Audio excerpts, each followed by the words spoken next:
So I have no voice and pretty much no time to film this video, but let's have a bit of a chat.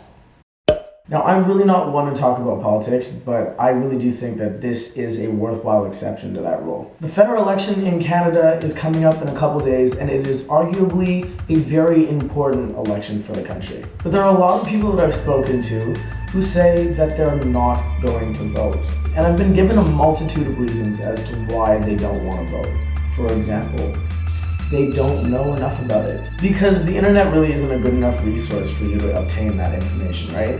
Go into Google and type in 2015 Canadian elections platforms. You will find all the information there. You will find links to all the party websites. It's all there. Or they say they don't know who they should vote for. Because thinking about what you feel comfortable with and what you think is right isn't something that you've been working on for the past at least 18 years of your life. Or the classic, I have no power. My one vote is not going to change anything. I don't really have a snarky comment for this one. I just don't really agree with it. But hey, it's not up to me to tell you to vote. This is entirely your decision. All I can say is before you act rash, think of these three things. So have you heard of the expression, if you don't like something, change it? Well, it works the other way around too. If you don't change whatever you don't like, when you get the chance to do so, you lose the right to say that you don't like it. This is your one chance to say something and have it matter. And if you don't take that, you're in no position to complain. Numero B, when you don't vote, you make other people's votes stronger. Here's an example. Let's say that there are 25 eligible voters in an election.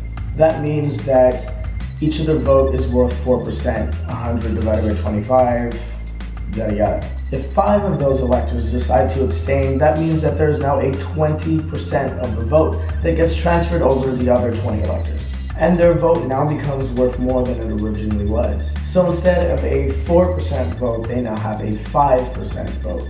And guess what?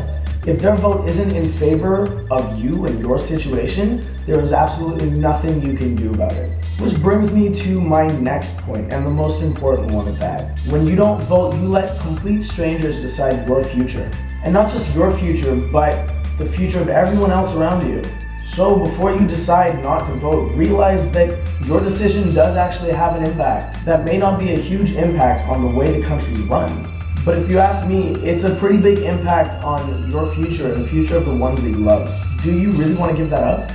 Look, again, I'm not going to be able to change anybody's decision whether they're going to vote or not. Just do think about these things when you're deciding stuff like this. This doesn't come very often. If you agree with me, please share this video on your wall. Down below, I'll try to add in all the major parties' links and stuff like that so you can go look at their platforms. It takes 30 seconds and it's for you. So anyway, that's all for now. Yeah, let's keep this conversation going. Okay, bye.